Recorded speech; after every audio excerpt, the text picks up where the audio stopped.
Bonjour à tous. Plusieurs départements de notre région en vigilance orange canicule. Depuis ce midi, le Jura, le Doubs et la Saône-et-Loire sont concernés. La Côte d'Or reste en vigilance jaune, mais reste en vigilance élevée pour les feux de forêt. Quelques reprises de feu ce matin en Gironde. La nuit a été calme pour les pompiers selon la préfecture. Le feu n'est toujours pas fixé, mais reste stabilisé. Les pompiers vont devoir faire face à une nouvelle journée de chaleur. La Gironde et les Landes sont en vigilance orange canicule. On attend localement 40 degrés, ce qui pourrait raviver certains foyers. La ville de Dijon viendra en aide aux communes sinistrées par les incendies. Une aide qui passera par un soutien financier. La proposition sera abordée lors du prochain conseil municipal.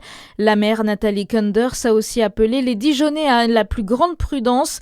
Alors que les périodes de sécheresse augmentent les risques de départ de feu et incite chacun à adopter les bons comportements afin de limiter les risques d'incendie. Le chômage en légère hausse en Bourgogne-Franche-Comté au deuxième trimestre 2026. Près de 110 000 demandeurs d'emploi recensés par France Travail. Une hausse de 0,3% par rapport au début d'année, mais des chiffres qui restent inférieurs à ceux à l'échelle nationale.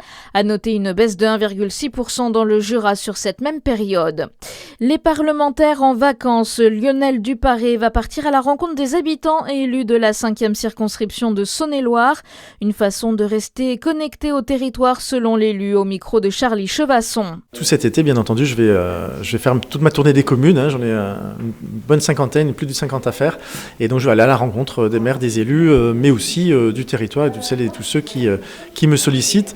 Voilà, le travail parlementaire a été très intense. Depuis mon arrivée le 13 novembre, on était en pleine loi de finances, donc assez soutenu. Ensuite, les élections municipales qui ont aussi modifié un peu la présence sur le terrain, ou en tout cas de manière plus visible. Mais mes attachés parlementaires ont pu aussi recevoir les demandes. J'ai pu recevoir pas mal de monde pendant cette période. La rentrée des députés est prévue le 21 septembre. Une association appelle aux bénévoles pour sauver le busard cendré dans le Jura. Le centre Athénas lance un appel à volontaires pour participer à des surveillances nocturnes afin de protéger et préserver les derniers nids de busards cendrés, une espèce menacée dans notre région.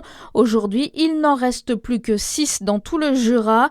Parmi les sources de danger, l'activité humaine, les jeunes rapaces risquent notamment de se faire faucher par les moissonneuses.